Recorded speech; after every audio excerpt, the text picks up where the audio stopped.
Hello to all, कैसे हैं आप सभी। उम्मीद करती हूँ आप सभी अच्छे से होंगे और अपनी तैयारी जो है बीपीएससी की 71वीं बीपीएससी की कर रहे होंगे। मैं शाइस्ता आप सभी का हार्दिक स्वागत करती हूँ नचीटेक गुरुकुलम में, जहां पर आप अपनी 71वीं बीपीएससी की तैयारी कर रहे हैं हमारे साथ, जहां पर आपको फ्री क्लासेस दी जा रही हैं बेस्ट क्वालिटी के साथ। तो कोशिश कीजिए इस क्लास को ज्वाइन करने के लिए, और जितने जल्दी आप क्लास को ज्वाइन करेंगे उतनी चीज़ें जो है आपकी आसान हो जाएंगी, क्योंकि यहाँ पर आपको बेस्ट टीचर के द्वारा जो है पढ़ाए जा रहे हैं, अच्छे टीचर्स के द्वारा पढ़ाए जा रहे हैं, जिससे आपको फायदा मिल सकता है, क्योंकि ये लोग आपका कॉन्सेप्ट भी क्लियर कराते हुए आपकी दिशा, आपके एग्जामिनेशन की दिशा में आगे बढ़ रहे हैं। कई बार स्टूडेंट्स खाली रटते रहते हैं, अगर रटते रहिएगा तो चीज़ें भूलिएगा भी, क्योंकि वो बहुत ज़्यादा हो जाता है। जब तक अगर आपको कॉन्सेप्ट क्लियर नहीं होगा तब तक आसान नहीं होगा चीज़। तो इसीलिए कोशिश ये है कि आप लोगों को जो है यहाँ पर हिस्ट्री जो है थोड़ी समझा समझा के पढ़ाई जाए, ताकि आपको चीज़ें याद भी रहें। तो चलिए, आज का जो हमारा टॉपिक है यह है यूरोपीय कंपनियों का भारत में जब आगमन होता है। मैंने आपको इससे पहले जो है अपने उत्तरवर्ती मुगल शासकों के बारे में पढ़ा कि किस तरह से वो कमजोर हो गए थे और उस समय कई सारे स्वतंत्र राज्य उभर रहे थे। उसके बाद आप लोगों ने पढ़ा था कि स्वतंत्र राज्यों के बारे में। आज आपका टॉपिक जो है यूरोपीय वाणिज्यिक कंपनियों का जो भारत में किस तरह से आगमन होता है, उनका क्रम क्या था, यानी कि उनका ऑर्डर क्या था, और वह जो है कब कब आए, किस किस सन में वो पहुंचे, उनके समय में क्या क्या चीजें हुई, जो आपके एग्जाम के लिए इंपॉर्टेंट है। मेरी कोशिश है कि आपको ये चीजें पढ़ाई जाए यहाँ पे। तो बिना देर किए हुए आप लोग कोशिश कीजिए कि क्लास को लाइक कीजिए और फॉलो कीजिए, सब्सक्राइब कीजिए इस चैनल को। तो आज हम बात कर रहे हैं यूरोपीय वाणिज्यिक कंपनियों का आगमन। देखिए, एक चीज समझिए कि ऐसा नहीं कि ट्रेड जो है भारत में पहले नहीं होता था, ट्रेड पहले भी होता था, लेकिन अब उसका रूप क्या है, बदलने वाला है। क्योंकि इस समय तक हम देखते हैं कि जो समुद्र है, जहाज है, और जो समुद्र की यात्रा है उसको सुलभ बनाने के लिए कई सारे आविष्कार विश्व के पटल पर हो चुके थे। और यही कारण है कि विश्व ने जो है पहले जितना वो घूम के आते थे, अब उनके पास क्या है, आशा अंतरिक्ष के द्वारा जो है वो भारत में सीधे जो है उनके लिए रास्ते आसान हो गए, वो जल्दी पहुंच सकते थे। तो अब समुद्री यात्रा क्या हो गई, आसान हो गई थी। और यही कारण है कि यूरोप से अलग अलग समय पे जो है हम भारत में कई सारे यूरोपियन कंपनी को देखते हैं आते हुए। अब सवाल ये होता है कि ये यूरोपियन कंपनी भारत क्यों आ रही थी। तो एक चीज समझिए कि जो भारत का जो क्लाइमेट है वो अलग है, और एशिया का जो क्लाइमेट है स्पेशली। और अगर हम बात करें यूरोप की, तो यूरोप जो है शीत प्रदेश में पड़ता है। वहाँ के लोगों के खान पान में जो है मांसाहार जो है शामिल है। अब इस मांस को जो है प्रिजर्व करने के लिए, सुरक्षित रखने के लिए किस चीज की जरूरत पड़ेगी, मसाले की जरूरत पड़ेगी। और मसाला कहाँ है, साउथ ईस्ट एशिया में है, भारत में है। तो जाहिर सी बात है कि इस मसाले की नीड है उनको, और ये मसाले वहां नहीं है तो वो कहाँ आएंगे, वहां साउथ ईस्ट एशिया आएंगे, भारत आएंगे। तो ये सारी कंपनी कहाँ आ रही है, भारत आ रही हैं। ऐसा नहीं था कि सिर्फ मसाले का ही ट्रेड हो रहा था। हम देखेंगे कि मसाले के साथ ही जो है बहुत सारी जो है जो बेस्ट क्वालिटी चीजें होती हैं, जैसे कि भारत के कालीन हो गए, भारत के सूती वस्त्र हो गए, शोरा हो गया, इस तरह की चीजें जो हैं, ये सारी चीजों की भी डिमांड वहां पर काफी है।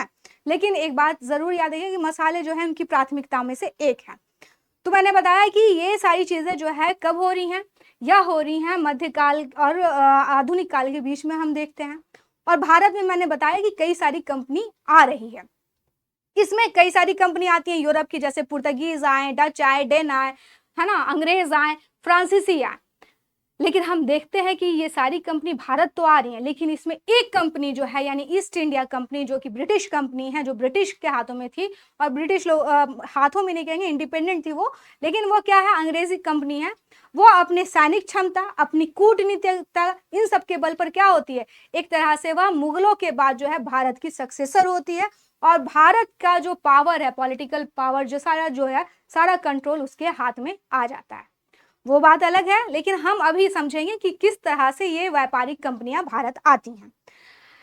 एक चीज समझने की आप कोशिश करेंगे,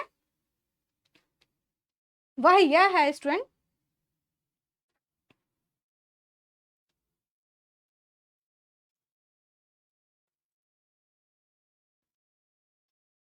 वह यह कि इनका जो है आपको स्थापना, कि उनका गठन कब हुआ और उनका जो क्रम है, ये दोनों चीजें अलग हैं। ये चीजें आपको समझनी होंगी। कई बार स्टूडेंट यहीं पे क्या करते हैं, धोखा खा जाते हैं। जैसे आपसे पूछ देता है कि इनके क्रम क्रम क्या होता है, कि वह किस ऑर्डर में जो है भारत आ रही हैं। क्रम का मतलब हुआ कि वह किस ऑर्डर में जो है भारत आ रही है। तो हम देखते हैं भारत में सबसे पहले कौन आते हैं, पुर्तगाली आते हैं। उसके बाद कौन आते हैं, उसके बाद डच आते हैं, उसके बाद आते हैं आपके अंग्रेज, उसके बाद आते हैं आपके डेन, उसके बाद आते हैं फ्रांसीसी।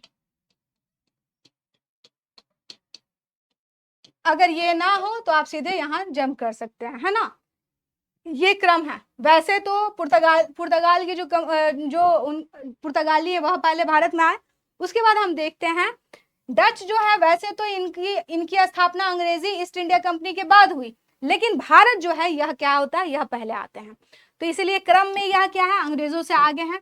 तीसरे नंबर पे आपका अंग्रेजी ईस्ट इंडिया कंपनी है, फिर डेन है, फिर फ्रांसीसी है। लेकिन हम देखते हैं ये क्रम है। अब इनकी अगर स्थापना देख लें, आपसे दो तरह से क्वेश्चन पूछता है कि इनकी स्थापना कैसे हुई। तो पहले पुर्तगीज आते हैं, है ना, उसके बाद आप कर देंगे ईस्ट इंडिया कंपनी हो गई, उसके बाद आ गए आपके डच हो गए, फिर हो गए आपके डेन, देन आपके फ्रांसीसी। ये इनकी स्थापना का क्रम है। तो दो चीज क्लियर हुई, क्रम और स्थापना दोनों में थोड़ा हल्का ही में लेकिन अंतर है। आप अगर क्या कहते हैं, क्रम में जो है पहले आप रख देंगे, क्या करते हैं, पुर्तगाली के बाद अंग्रेज, तो वो गलत हो जाएगा। इस तरह के ऑर्डर आपसे बिहार में पूछा जाता है, इसलिए मैंने सोचा कि ये पहले आपको बता दूं। अब चलिए सबसे पहले जो पुर्तगीज आ रहे हैं उनके बारे में बात कर रहे हैं।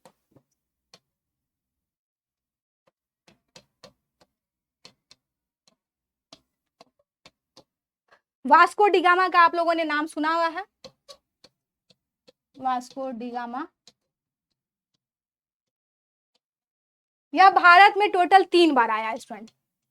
एक 1498 में सबसे पहली बार आया, फिर यह आता है 1500 में, और उसके बाद यह आता है स्टूडेंट 1500 में नहीं आता, 1502 में आता है यह,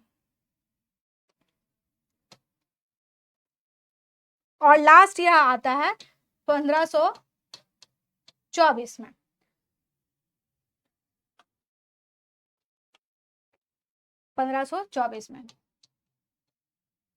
वास्को डिगामा टोटल भारत कितना बार आया, 3 बार आया। कहानी सुनते जाइए आप। पहली बात तो ये कि जब भारत में पहली बार 1498 में वास्को डिगामा आया तो कहां पहुंचा, कालीकट पहुंचा। कालीकट का शासक था, इसका नाम था जिमोरिन, और ये किसके जो इसकी सहायता कर रहा था इस पूरे यात्रा में, उसका नाम था अब्दुल मजीद। अब्दुल मजीद यह कौन था, पथ प्रदर्शक था स्टूडेंट, जो इसको रास्ता बता रहा था। इसकी सहायता से यह पहली बार कालीकट में 1498 में आया। यहाँ का शासक था जिमोरिन, जिसने इसका स्वागत किया। लेकिन कालीकट के पास जो है हम देखते हैं बहुत सारे अरब व्यापारी रहते थे, क्योंकि ऐसा नहीं है उससे पहले यूरोप से पहले ट्रेड नहीं होता था भारत का। भारत का जो ट्रेड होता था बेसिकली, इस ट्रेड में जो है अरब और वेनिस के लोगों का क्या था, पार्टिसिपेशन था। लेकिन जब पुर्तगाली आते हैं, जब कालीकट पे पहुंचते हैं, वास्को डिगामा आता है, तो जो अरब व्यापारी थे वो क्या हुए, काफी नाराज हुए कि भाई ये क्यों आया है। लेकिन खैर कोई बात नहीं थी, क्योंकि जिमोरिन ने उनका क्या किया, काफी स्वागत किया। वास्को डिगामा जब पहली बार आया था तो यह जो है अपनी 90 दिन की यात्रा करके आया था। 90 दिन तक जो है यह समुद्र में तैरते हुए नहीं, जहाज से पहुंचा था, उसके द्वारा यह पहुंचा। और जब यह भारत से गया, जो मसाले लेके गया, यह जितने भी कॉस्ट का वो मसाला था उस पर इसने कितना, 60 गुना मुनाफा कमाया स्टूडेंट। अब बताइए, कोई 1 रुपए की चीज पे आपको 60 गुना फायदा होगा, तो आप उस देश में आना चाहेंगे कि नहीं आना चाहेंगे, जरूर आना चाहेंगे। और यही होता है स्टूडेंट कि जो मसाले थे जिन पे 60 गुना इसने मुनाफा कमाया, तो पुर्तगाल के और भी जो लोग थे वह भी मोटिवेटेड हुए कि भाई हमें भी क्या करना चाहिए, हमें भी इस तरफ जाना चाहिए, क्योंकि यहाँ पर क्या है, बहुत ज्यादा फायदा है। भारत के साथ अगर हम व्यापार करते हैं तो बहुत ज्यादा फायदा है। और यही हम देखते हैं स्टूडेंट। इसके बाद जो है पेड्रो अल्ब्रेज कैबाल जो है दूसरा यात्री, पेड्रो अल्ब्रेज कैबाल यह दूसरा यात्री था, जो कि 1500 ईस्वी में पहुंचा। सेकंड क्या था, यात्री था। तो इस तरह से ये लोग भारत आए। वास्को डिगामा पहले 1498 में आया, फिर इसके बाद दोबारा यह आया 1502 में, और तीसरी बार यह आया 1524 में। जब यह 1524 में आया तो यही कोचिन में इसकी क्या हो गई, मृत्यु हो गई। 1524 में ही इसकी मृत्यु हो गई। बाद में 1537 या 38 के आसपास जो है, जो इसकी कब्र बनी थी, वहां से इसके अवशेषों को निकाल करके इसके देश पुर्तगाल के लिस्बन में भेजा गया, जहां पर इसे दोबारा दफनाया गया। यह थी वास्को डी गामा की कहानी। अब हम बात करते हैं स्टूडेंट,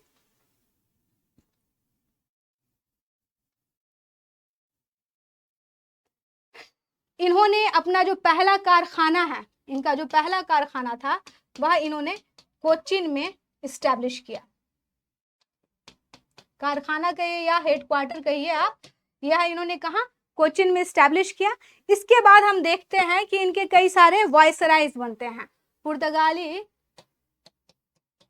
पुर्तगाल के जो लोग थे, उनकी जो उनका साम्राज्य था उसके कई सारे क्या बनते हैं, वायसराय। अब इन वायसराय के बारे में हम जानेंगे।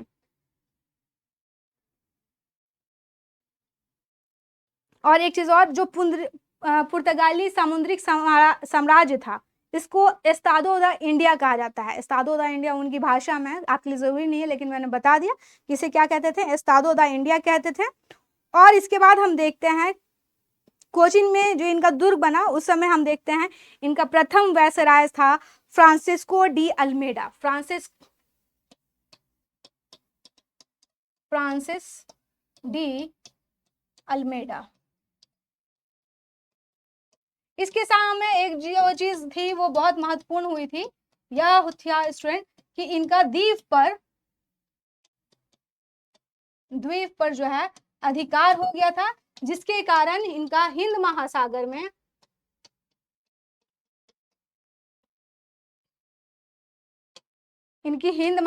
में क्या हो गई, मोनोपोली एक तरह से समझिए, यानी कि एक अधिकार इनका हो गया। वहां से अगर कोई गुजर रहा है तो यह एक तरह से बहुत लीड लेने वाले थे, है ना।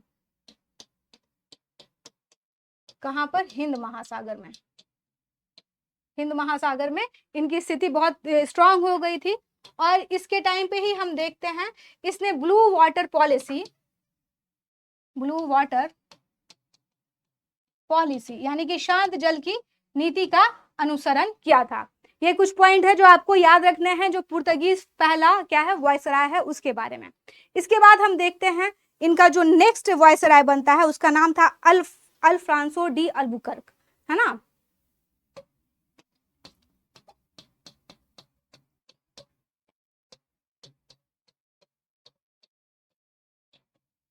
अल्बुकर्क यह नेक्स्ट था। और इसने जो है 1505 से लेकर के 1509 तक जो है यहाँ का वायसराय रहा। इसको वास्तविक संस्थापक माना जाता है कि इसी के टाइम पे क्या हुआ, वास्तविक संस्थापक माना जाता है स्टूडेंट।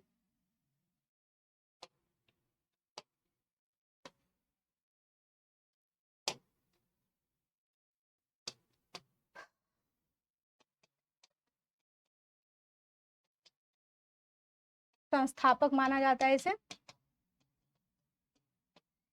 इसके समय जो एक चीज और है, जब ये वायसराय नहीं था तो इससे पहले भी ये भारत में अपनी सेवाएं दे रहा था। कौन, अल्बुकर्क जो है अपनी सेवाएं दे रहा था।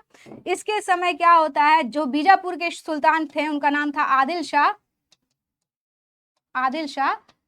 इन्हीं के अधीन था गोवा, है ना। गोवा को पुर्तगालियों ने 1510 में छीन लिया, जो बाद में कोचिन की जगह इनका क्या बना, कैपिटल बना। इस समय नहीं बना था, एक चीज ध्यान रखिएगा, नीना डी कुन्हा के टाइम पे बना था ये, मगर छीना कब गया, 1510 में, जो बाद में, मैं लिख दे रही हूँ, बाद में कैपिटल बना इनका। ये चीज इसने महत्वपूर्ण हुई थी। इसके अलावा हम देखते हैं इसके टाइम पर जो है इसने अपने जो पुर्तगाली ऑफिसर थे, कर्मचारी थे, स्पेशली जो कर्मचारी लोग थे, उसको इसने मोटिवेट किया कि आप क्या करें, जो भारतीय महिलाएं हैं यानी इंडियन वुमेन जो हैं, उनके साथ आप क्या करें, शादी करें। शादी करने के साथ क्या हो जाएगा, आप यहाँ पर रहना शुरू कर देंगे, है ना। तो इसने जो है अपने कर्मचारियों को और अपने लोगों को क्या क्या मोटिवेट किया कि आप क्या करें, आप शादी करें।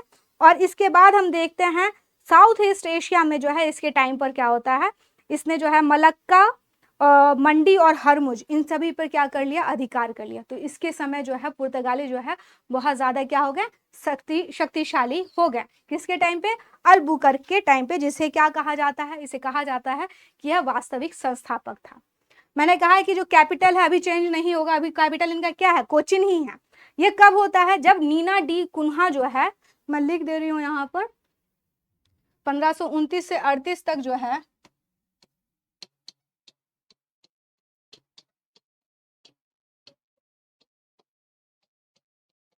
1529 से 1538 तक जो है यह वायसराय रहता है। और इसी के टाइम पर क्या होता है, 1530 में जो कैपिटल इनका पहले था कोचिन, उसको शिफ्ट कर दिया जाता है कहाँ, गोवा। 1530 में जो है गोवा क्या बना, इनका कैपिटल बना। ये आपको ध्यान रखना है। इसी के टाइम पे बंगाल और दीव में भी इन लोगों ने अपनी बस्तियां बसाई और इस तरह से इनका जो है साम्राज्य बढ़ते चला गया। ये कुछ इंपॉर्टेंट वायसराय थे जिनके बारे में आपको जानकारी होनी चाहिए थी। अब हम देखते हैं, अगर भारत का मैप देखें आप, तो यहाँ पर जो है आपका कोरोमंडलम तट है और यहाँ पर आपका मालाबार तट है। यहाँ से ये लोग बेसिकली क्या करते थे, यहाँ से तो ये मसाले का ट्रांसपोर्ट करते थे, मसाले ले जाते थे, और यहाँ से जो है कपड़े वगैरह यह जो है भेजते थे, है ना, यहाँ से वो ले जाते थे। इनके टाइम पे हम देखते हैं कि इन्हें बंगाल के शासक मोहम्मद शाह से 1534 में एक बड़ा बेनिफिट मिलता है। वह था चटगांव और सदगांव में जो है वो रीजन इनको प्राप्त हो जाता है। बंगाल में मोहम्मद शाह से 1534 में चटगांव और सदगांव प्राप्त होता है। इसी तरह मुगल शासक अकबर से इनको हुगली जो है वह मिल जाता है स्टूडेंट। और शाहजहां की अनुमति पे जो है यह लोग क्या करते हैं, बुंदेल में, शाहजहां की अनुमति पे बुंदेल यह क्या करते हैं, अपना कारखाना खोलते हैं। इस तरह से यह क्या हो रहा है, लगातार जो है अपने स्ट्रॉन्ग स्थिति में आते जा रहे हैं। एक चीज मैंने आपको बताया कि द्वीप पर इनका अधिकार है, और उसके अलावा जो है हमने देखा कि यह कई जगह पे जैसे मलक्का और इन सब जगह पे क्या हो गए हैं, स्ट्रांग हो गए हैं। तो ये इतने स्ट्रांग हो गए थे कि इन्होंने जो समुद्री यात्राएं जो स्पेशली जो हिंद महासागर में हो रही थी उसको क्या करना, प्रभावित करना शुरू कर दिया था। और इसी के लिए इन्होंने कार्ड्स अल्मेड़ा और काफिला पद्धति जो है इन्होंने अपनाया था। ये नाम याद रखेंगे, कार्ड्स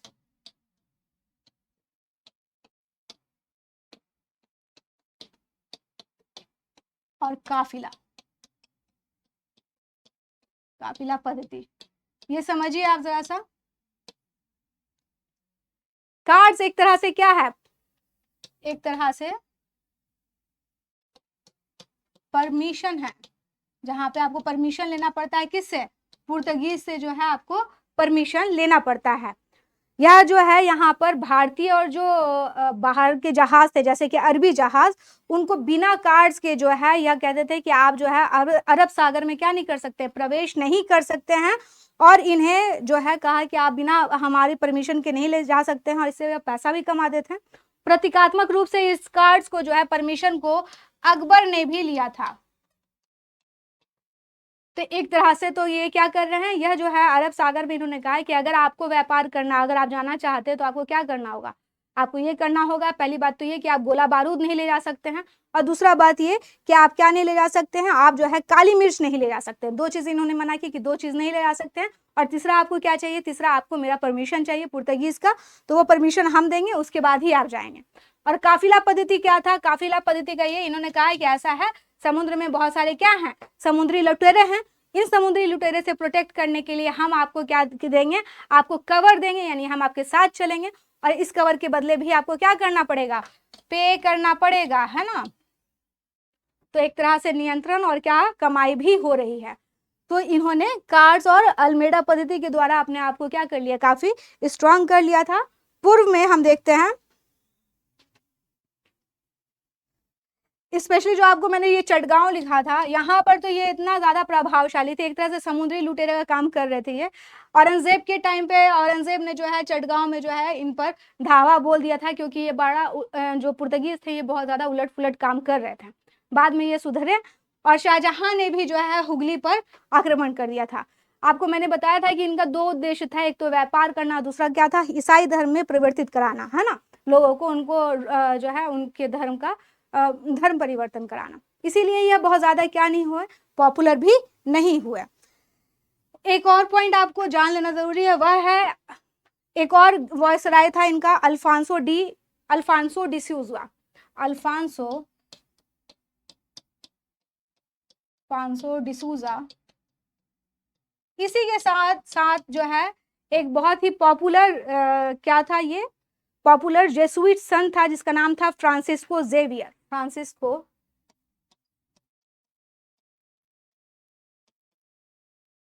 जेवियर जो था यह भारत आया था।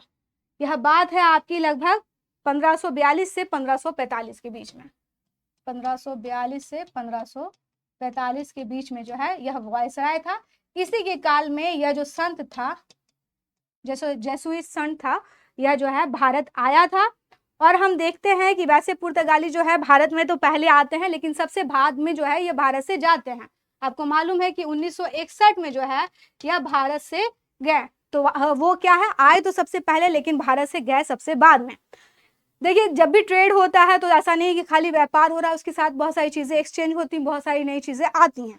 भारत में भी आई। भारत में अगर कहें तंबाकू, इन सब चीजों को लाने का श्रेय इन्हीं को जाता है, तंबाकू को लाने का श्रेय।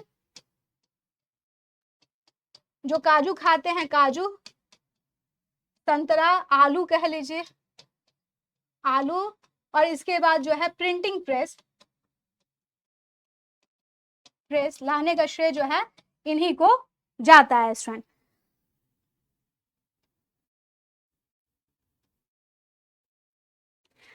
ईसाई धर्म का सबसे पहले अगर हम मुगलों के टाइम में देखें तो ईसाई धर्म का सबसे पहले एंट्री महान अकबर के टाइम पे ही होता है, जब फादर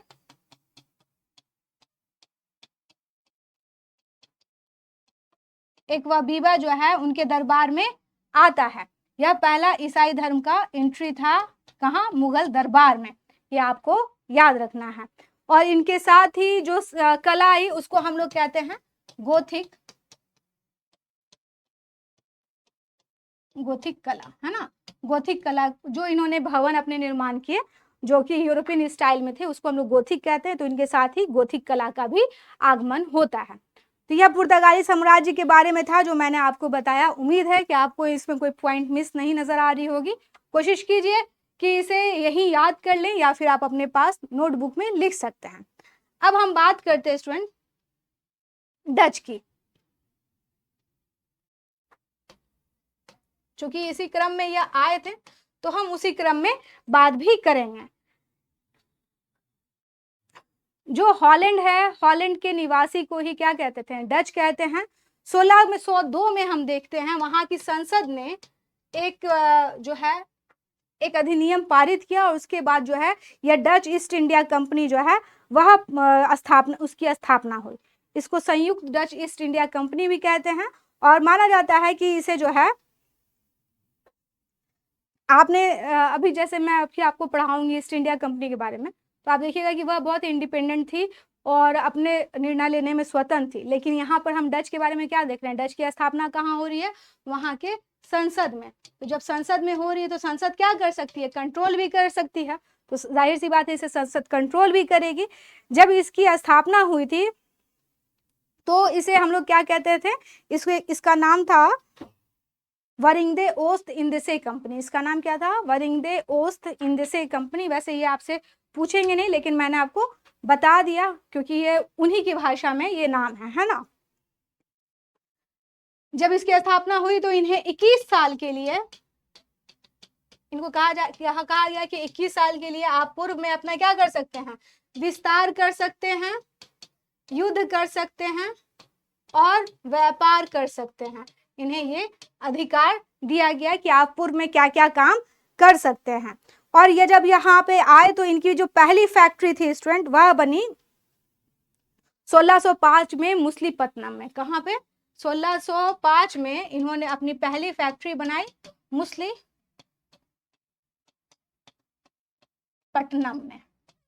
सिर्फ मुसलीपट्टनम में ही नहीं बनाई, इन्होंने कई जगह पे जो है अपनी फैक्ट्री बनाई, जैसे कि पुलिकट, बालासोर, सूरत, है ना, पुलिकट, इनकी कई सारी फैक्ट्री बनी सूरत। और इसके अलावा जो है चिंसूरा, जो इंपॉर्टेंट है मैं लिख दे रही हूँ, चिंसूरा ये 1605 में, सूरत आपका 1610 में, और पुलिकट मेरे ख्याल से 1610 में जो है, 1610 में आपका पुलिकट है, और सूरत जो है आपका 1616 में बना स्टूडेंट। ये मैं नाम इसलिए लिख रही हूँ ताकि आपको कुछ बताया जा सके। चिंसूरा जो है आपका यह बना था 1653 में। इसी हिसाब से जो है बहुत सारी इनकी फैक्ट्रीज बनी।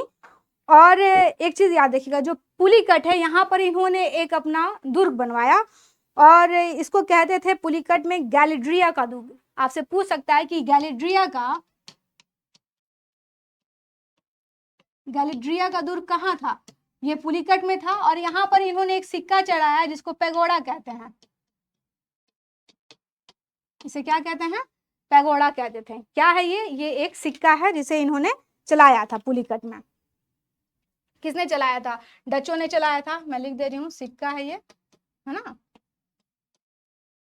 तो इन्होंने गैलिड्रिया का दुर्ग कहाँ बनाया? ये बनाया था पुलिकट में। इन्होंने जो है सिर्फ मसाले तक ही इन्होंने अपने व्यापार को सीमित नहीं रखा, इन्होंने नील, सूती, रेशम, इन सभी का व्यापार किया। और भारत में जो है सूती वस्त्रों को एक तरह से क्या करते हैं, सूती वस्त्रों को व्यापार का मुख्य मतलब ये आधार बनाने का काम इन डच को ही श्रेय दिया जाता है कि इन्होंने क्या किया, इन्होंने सूती वस्त्रों को बहुत ज्यादा प्रमोट किया। और हम देखते हैं स्टूडेंट, चिंसूरा जो है 1653 में जिसकी स्थापना हुई है, यह एक व्यापारिक केंद्र बना जो कि बहुत शक्तिशाली था। और यहाँ पर गुस्तावुल नाम का इन्होंने किला बनाया था, इसीलिए मैंने नाम लिख दिया ताकि आपको याद रहे। एक चीज ध्यान रखिएगा, जब डच आए 1602 में, इससे पहले कौन है? पुर्तगीज हैं। जब डच आए तो इन्होंने एक तरह से निष्कासित कर दिया, कि इनको डचों ने एक तरह से पुर्तगालियों को निष्कासित कर दिया स्टूडेंट व्यापार से। लेकिन अनफॉर्चुनेटली क्या हुआ? यह हुआ स्टूडेंट कि 1759 में एक युद्ध हुआ। इस युद्ध के नाम को आपको लिख लेना है। 1759 में एक युद्ध हुआ, और इसको हम लोग कहते हैं बेदरा का युद्ध। क्या कहते हैं? बेदरा का युद्ध। बेदरा का युद्ध। इस युद्ध में स्टूडेंट क्या हुआ? इस युद्ध में ईस्ट इंडिया कंपनी ने डचों को हरा दिया, और जिस तरह से इन्होंने पुर्तगालियों को निष्कासित कर दिया था भारत के व्यापार से, उसी तरह ईस्ट इंडिया कंपनी ने डचों को क्या कर दिया? इन्हें निष्कासित कर दिया। तो ये आपको ध्यान रहना चाहिए, इनके कहाँ पर क्या हुए हैं, इनके कहाँ पर कौन से दुर्ग थे, कब खुले, और कौन कौन सा इन्होंने फोर्ट बनाया, कहाँ पर इन्होंने पगोड़ा चलाया, कौन सा जो था जिसे गुस्तावुल कहते थे। ये सारी चीजें आप लोगों के दिमाग में क्लियर होनी चाहिए। तो ये हुआ डच। अब आ जाइए आप इधर। अब हम बात करते हैं स्टूडेंट, ईस्ट इंडिया कंपनी है, फ्रांसीसी कंपनी है, उन सब के बारे में बात करेंगे। लेकिन अभी हम बात करेंगे, क्योंकि ईस्ट इंडिया कंपनी पर अगर अभी जाएंगे तो बहुत लंबा क्लास हो जाएगा, तो अभी हम बात करते हैं डेन की, है ना। डेन कंपनी जो है,